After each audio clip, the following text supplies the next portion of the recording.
Assalamualaikum warahmatullahi wabarakatuh. Selamat siang, salam sejahtera untuk kita semua. Pada siang hari ini, anak-anakku sekalian, kita akan membicarakan mengenai sumber hukum internasional. Perkataan sumber hukum itu bisa dipakai dalam beberapa arti.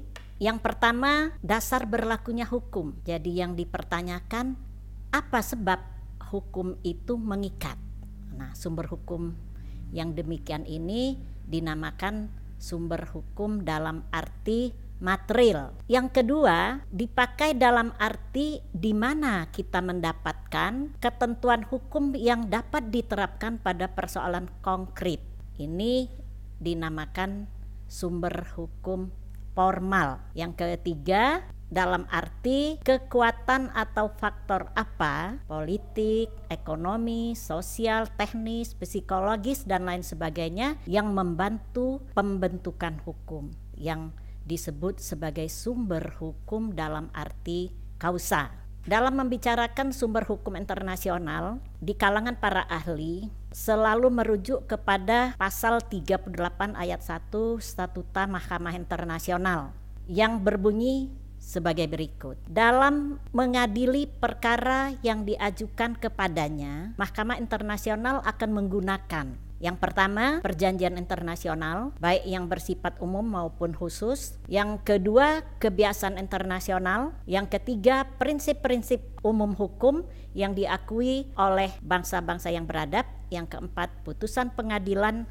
dan doktrin atau karya hukum sebagai sumber hukum tambahan. Baik anak-anakku sekalian, apa yang tertuang di dalam Statuta Mahkamah Internasional pasal 38 ini sebenarnya kalau kita lihat tidak menunjukkan bahwa sumber hukum formal yang ada dalam ini bisa diterima secara umum. Karena kita lihat saat ini dengan adanya Mahkamah Internasional, adanya lembaga arbitrase, lembaga-lembaga internasional melalui organ-organnya, ini telah banyak juga melahirkan kaidah-kaidah hukum internasional. Ini kita lihat tidak ada di dalam rumusan pasal ini. Nah, demikian juga kalau kita lihat rumusan untuk prinsip-prinsip umum hukum ini, nampaknya berarti kita bicara mengenai nilai, mengenai asas. Artinya ini lebih tepat masuk dalam pengertian sumber hukum material. Tetapi kalau kita lihat lebih jauh, kita lihat dikaji dari segi sejarah perumusan dari Statuta Mahkamah Internasional ini, ternyata tim perumus dari statuta ini masih banyak didominasi oleh aliran-aliran pemikiran hukum alam. Oleh karena itu prinsip hukum umum masuk di dalam rumusan pasal 38 ayat 1 Statuta Mahkamah Internasional. Dan prinsip hukum umum ini justru memberikan fungsi atau peran kepada Mahkamah Internasional untuk membentuk kaidah hukum baru. Mahkamah Internasional tidak bisa menyatakan tidak ada ketentuan hukum yang mengaturnya. Mahkamah Internasional bisa menggali ketentuan-ketentuan hukum itu dari prinsip-prinsip hukum umum. Oleh karena itu, prinsip hukum umum ini justru memberikan kelonggaran, keleluasaan bagi Mahkamah Internasional untuk menemukan hukum baru. Nah, kemudian kalau kita lihat urutan perjanjian, kebiasaan, prinsip hukum umum, putusan pengadilan, dan ajaran sarjana atau doktrin ini, apakah ini menunjukkan hierarki atau apakah ini menunjukkan urutan ini yang lebih utama atau ini yang di bawahnya dan lain sebagainya? Ternyata tidak demikian. Anak-anakku sekalian, mana yang lebih penting di antara sumber-sumber hukum yang tertuang di pasal 38 ayat 1 ini tergantung dari sudut mana kita melihatnya. Kalau dilihat dari sudut sejarah, kebiasaan internasional ini menempati urutan yang utama, yang penting, karena kita ketahui pada masa dahulu itu belum banyak ketentuan-ketentuan hukum internasional yang tertulis.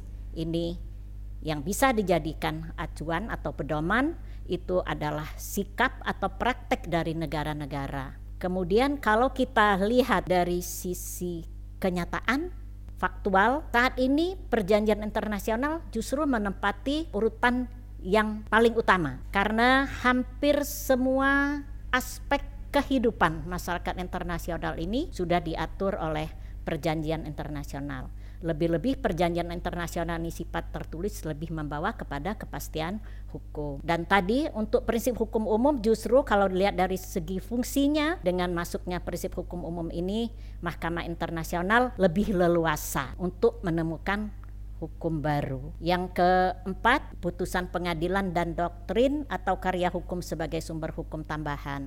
Ini sebenarnya putusan pengadilan ataupun doktrin karya dari ahli hukum ini bukanlah merupakan sumber hukum yang mengikat secara menyeluruh, karena putusan pengadilan ini hanya mempunyai mempunyai daya ikat untuk para pihak yang berperkara. Demikian juga karya hukum itu sifatnya juga tidak mengikat. Tapi putusan pengadilan dan karya hukum ini juga digunakan oleh Mahkamah Internasional untuk menunjukkan atau membuktikan bahwa telah ada kaidah hukum internasional yang menggunakan sumber-sumber hukum internasional sebagaimana yang tertuang dalam ayat 1, yaitu perjanjian internasional, kebiasaan internasional, dan prinsip hukum umum. Baik anak-anakku sekalian, kita lihat perjanjian internasional sebagai sumber hukum internasional. Apa itu perjanjian internasional? Perjanjian internasional ini adalah perjanjian antar anggota masyarakat bangsa-bangsa dan bertujuan untuk mengakibatkan akibat hukum tertentu. Artinya, pelaku perjanjian internasional ini adalah subjek hukum internasional, tidak hanya negara, bahkan negara dengan negara, negara dengan organisasi internasional, negara dengan palang merah internasional, negara dengan subjek hukum lain yang bukan negara. Ini merupakan pengertian dari sebutan perjanjian internasional. Nah, saat ini anak-anak sekalian, untuk perjanjian internasional antar negara ini diatur dalam Konvensi Wina tahun 1969 yang merumuskan sebagai berikut: suatu persetujuan yang dibuat antar negara dalam bentuk tertulis dan diatur oleh hukum internasional, baik dalam bentuk instrumen tunggal, dua instrumen atau lebih yang berkaitan, dan apapun namanya yang diberikan kepadanya. Nah, ini khusus di Konvensi Wina 1969 ini mengatur perjanjian antar negara.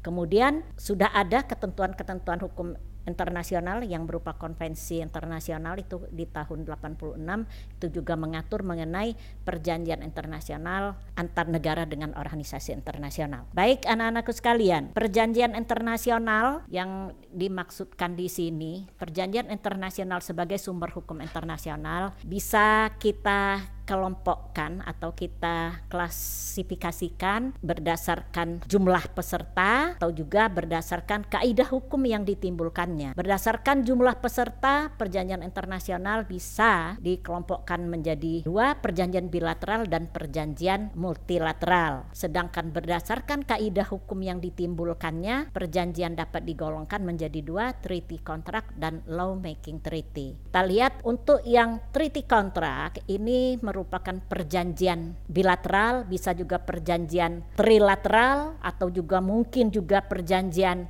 di kelompok regional dan lain sebagainya, tapi sifatnya tertutup, hanya memberikan kesempatan atau membebani hak dan kewajiban kepada pihak yang membuatnya saja. Jadi treaty contract ini adalah perjanjian yang membebani hak dan kewajiban hanya kepada pesertanya saja. Contohnya perjanjian perbatasan, perjanjian ekstradisi antar dua negara dan lain sebagainya.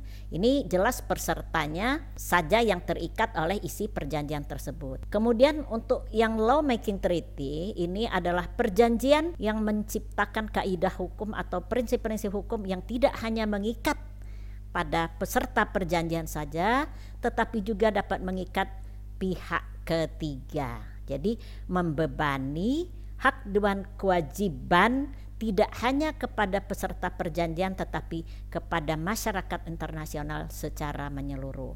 Dalam arti jika ada pihak yang tadinya belum menjadi peserta, maka terhadap perjanjian yang dalam kelompok law making treaty bisa menjadi peserta.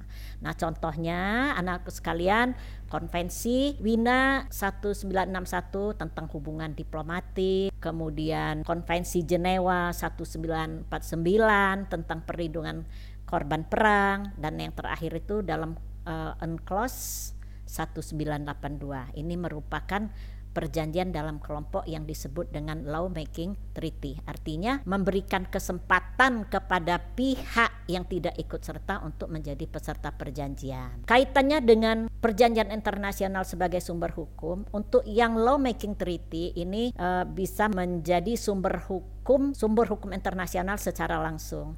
Tapi untuk yang kelompok perjanjian treaty kontrak ini tidak merupakan sumber hukum internasional secara langsung, tapi bisa menjadi sumber hukum internasional melalui proses hukum kebiasaan. Misalnya beberapa negara membuat perjanjian, kemudian terhadap hal yang sama, misalnya perjanjian ekstradisi, diikuti lagi oleh negara-negara lain, buat lagi perjanjian ekstradisi, kemudian buat lagi lama-kelamaan perjanjian yang tadinya hanya dibuat oleh pihak-pihak, tetapi ini juga menjadi praktek dari negara-negara, berarti ini sudah memenuhi syarat perjanjian yang bisa menjadi sumber hukum internasional melalui proses hukum kebiasaan internasional. Kita lanjutkan untuk kebiasaan internasional sebagai sumber hukum. Pertanyaannya, apakah setiap kebiasaan internasional itu merupakan kaidah hukum? Untuk menjawab persoalan ini, mari kita lihat rumusan dari pasal 38 ayat 1 sub B yang mengatakan bahwa hukum kebiasaan internasional itu adalah merupakan kebiasaan umum yang diterima sebagai hukum. Artinya, untuk menjadi hukum kebiasaan internasional, maka kebiasaan internasional itu harus memenuhi dua syarat. Kebiasaan internasional merupakan kebiasaan umum dan diterima sebagai hukum. Nah, unsur yang pertama biasanya dinamakan unsur material, dan unsur yang kedua ini dinamakan unsur psikologis. Kita lihat anak-anakku sekalian, bagaimana kita bisa menemukan sudah terdapat adanya kebiasaan, sudah terpenuhi apa yang dinamakan kebiasaan yang bersifat umum. Yang pertama, harus ada suatu kebiasaan, yaitu suatu pola tindak yang berlangsung lama, yang merupakan serangkaian tindakan yang serupa mengenai hal dan keadaan yang serupa pula. Yang kedua, kebiasaan atau pola tindak yang merupakan serangkaian tindakan yang serupa ini mengenai hal yang serupa dan keadaan yang serupa ini harus bersifat umum dan bertalian dengan hubungan internasional. Artinya ini dua syarat yang harus dipenuhi untuk menunjukkan bahwa kebiasaan itu sifatnya umum. Jadi ada kebiasaan, yang kedua kebiasaan itu harus sifatnya umum dan bertalian dengan hubungan internasional. Nah, ini unsur yang pertama.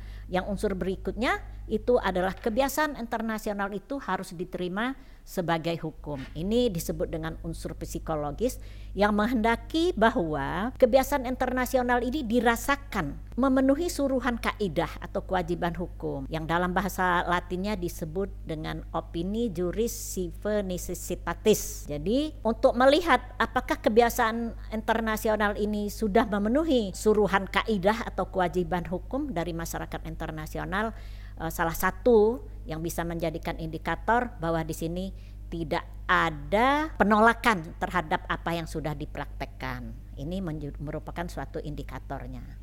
Nah, jadi anak-anakku sekalian, dalam kenyataannya tidak semuanya kebiasaan internasional itu bisa menjadi sumber hukum internasional. Kalau kita lihat dari sejarah, dulu banyak sekali praktek negara-negara ini dalam masa perang, banyak juga praktek-praktek dari masyarakat internasional juga yang diterima sebagai hukum. Nah, dulu itu penggunaan bendera parlementer, bendera putih itu sebagai bendera yang memberikan perlindungan kepada utusan yang akan melakukan suatu negosiasi lah dengan pihak musuh. Nah, ternyata apa yang dipraktekkan oleh masyarakat internasional pada masa itu, nah sampai saat ini penggunaan bendera parlementer ini bisa diterima memenuhi suruhan kaedah. Demikian juga perlakuan terhadap tawanan perang dengan cara yang manusiawi juga ini diterima sebagai memenuhi suruhan kaedah dari masyarakat internasional. Jadi anak-anakku sekalian, gak semua yang dipraktekkan oleh masyarakat internasional itu bisa diterima sebagai hukum. Bisa diterima sebagai hukum apabila apa yang dipraktekkannya ini, yang dilakukan secara terus-menerus terhadap hal yang sama ini memenuhi rasa keadilan atau kewajiban hukum dari masyarakat, baru ini menduduki sebagai hukum kebiasaan internasional. Nah, kalau tidak memenuhi unsur yang kedua ini, unsur psikologis ini, maka kedudukannya hanya sebagai sopan santun internasional. Nah, kita lihat kalau ada tamu negara, hampir semua negara melakukan tindakan menjamu tamu-tamu negara ini dengan pengalungan bunga dan lain sebagainya, dan ada tembakan meriam. Ini umum dilakukan oleh negara. Nah, apakah ini sudah memenuhi suruhan kaedah, memenuhi unsur psikologis? Nampaknya sampai saat ini itu hanya merupakan sopan santun internasional aja, hanya dalam pergaulan internasional, tidak menduduki tempat sebagai sumber hukum internasional. Nah, selanjutnya anak-anakku sekalian, prinsip hukum umum dalam rumusan pasal 38 ayat 1 Piagam Mahkamah Internasional ini, yang dimaksud dengan prinsip hukum umum adalah asas hukum umum yang diakui oleh bangsa-bangsa yang beradab. Asas hukum umum ini berdasarkan sistem hukum modern, yaitu sistem hukum positif yang didasarkan atas asas dan lembaga hukum negara barat yang sebagian besar merupakan asas dan lembaga hukum Romawi. Nah, ini dari segi sejarah anak-anakku sekalian, bahwa hampir semua permukaan bumi ini pernah dikuasai oleh negara-negara Eropa pada masa itu, yang sudah barang tentu banyak sekali meninggalkan hal-hal terutama asas-asas hukum terhadap negara-negara yang menjadi jajahannya atau ekspansinya. Asas hukum yang dimasukkan sini tidak hanya asas hukum internasional, tapi asas hukum pada umumnya. Jadi baik dalam bidang hukum perdata seperti asas itikat baik, asas dalam hukum internasional fakta sensor panda, asas dalam hukum pidana seperti asas nebis in idem dan lain sebagainya. Jadi ini adalah asas umum hukum. Jadi tidak hanya hukum internasional. Selanjutnya, putusan pengadilan dan doktrin dapat digunakan untuk memperkuat atau membuktikan tentang kaidah hukum internasional yang didasarkan pada sumber hukum di atas, yaitu perjanjian, kebiasaan, dan asas hukum umum. Putusan pengadilan yang dimaksud dalam pasal 38 ini pengadilan dalam arti yang luas, meliputi peradilan internasional maupun nasional. Termasuk di dalamnya adalah mahkamah atau komisi arbitrase. Sedangkan yang dimaksud dengan doktrin itu adalah ajaran sarjana hukum terkemuka yang merupakan hasil karya mereka, dapat dipakai juga untuk pegangan atau pedoman untuk menemukan hukum internasional, walaupun ajaran itu sendiri tidak menimbulkan hukum. Jadi anak-anakku sekalian, putusan pengadilan dan doktrin ini juga dapat digunakan oleh Mahkamah Internasional untuk membuktikan bahwa telah ada kaidah hukum internasional yang menggunakan kebiasaan internasional, perjanjian internasional, dan asas hukum umum di dalam putusan-putusan pengadilan. Demikian juga untuk ajaran sarjana hukum terkemuka, biasanya ini membantu memberikan petunjuk juga sebagai pegangan untuk menemukan kaidah hukum internasional. Dalam perkembangannya anak-anakku sekalian, tadi sudah sedikit Ibu singgung bahwa saat ini dengan banyak sekali tumbuhnya organisasi-organisasi internasional, bahwa keputusan badan perengkapan dari organisasi internasional dan lembaga internasional dewasa ini juga banyak mengakibatkan banyak juga menimbulkan keputusan baik di bidang legislatif, eksekutif maupun yudikatif dari lembaga organisasi yang tidak dapat kita abaikan, yang juga dapat menjadikan bahwa ini merupakan sumber hukum internasional. Dan keputusan dari organisasi-organisasi internasional ini mempunyai kekuatan mengikat yang kadang-kadang tidak hanya mengikat negara peserta, bahkan lebih dari itu ada juga keputusan yang mempunyai pengaruh yang besar. Sebagai contoh, kita lihat resolusi-resolusi dari Majelis Umum PBB yang walaupun resolusi Majelis Umum ini sifatnya himbauan, tapi karena memenuhi suruhan kaedah rasa keadilan, maka ini bisa diterima oleh masyarakat internasional, seperti resolusi Majelis Umum tentang hak asasi manusia, tentang pengelolaan sumber daya alam, tentang hak menentukan nasib sendiri. Nah, baik anak-anakku sekalian, secara garis besar itu yang bisa Ibu sampaikan tentang sumber hukum internasional. Terima kasih atas segala perhatiannya. Ibu akhiri, wassalamualaikum warahmatullahi wabarakatuh.